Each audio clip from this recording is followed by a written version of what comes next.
আমাদের মন মানসিকতা আসলে কতটা নিম্ন পর্যায়ে চলে গেছে একটু জিনিস কি খেয়াল করেছেন বা ভেবে দেখেছেন? আমি আজকে একটা জিনিস দেখে সত্যি অবাক হয়ে গেলাম। দেখলাম যে বাবা এবং ছেলে ২ জন মিলে এক জায়গায় বসে তারা হচ্ছে বিড়ি টেনে খাচ্ছে। বাবার কাছ থেকে ছেলে খাচ্ছে, ছেলের কাছ থেকে বাবা টেনে খাচ্ছে।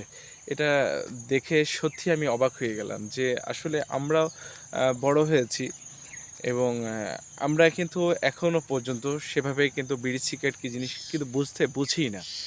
তারা কিন্তু একটা জিনিস দেখলাম বাপ এবং ছেলে, আমি একজনকে জিজ্ঞাসা করলাম যে আসলে এরা তো দেখে তো মনে হচ্ছে যেন বাবা ছেলে। আমি আসলে চিনি তারপরেও একটু কনফার্ম হওয়ার জন্য যে এরা আসলে কি। আরেকটা জিনিস আমি বলি যে দেখে আসলে আমাদের নৈতিকতা আসলে কোথায় চলে গেছে। আরেকটা জিনিস সেদিনকে আমি একটু খেয়াল করলাম যে তার নানা বসে আছে, তার মামারা বসে আছে।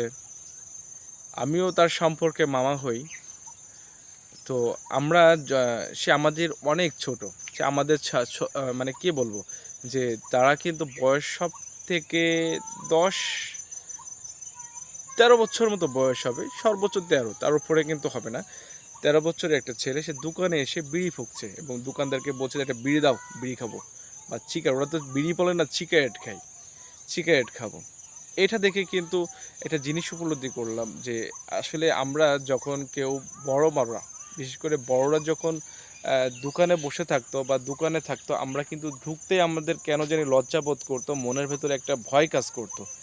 কিন্তু এরা দোকানে এসেই কিন্তু বলে কি জানেন? যে, "শিগগির একটা বিড়ি দাও তো, সিগারেট দাও তো, একটা পান দাও তো।" কিন্তু আমাদের একটা সময় ছিল, আমরা যখন ছোট ছিলাম, বয় বড়রা যখন বা বৃদ্ধরা যখন থাকতো, ওই দোকানের সামনে যেতেই কিন্তু আমাদের কেন জানি একটু লজ্জা বোধ হতো, ভয় করতাম। কিন্তু সেই লজ্জা ভয় বোধটা কিন্তু এখন বর্তমানে চলে গেছে। এটা কিন্তু আমাদের জন্য সত্যিই একটা লজ্জাজনক এবং খুবই খারাপ লাগার একটা বিষয়। সবাই ভালো থাকবেন, সুস্থ থাকবেন এই কামনায়।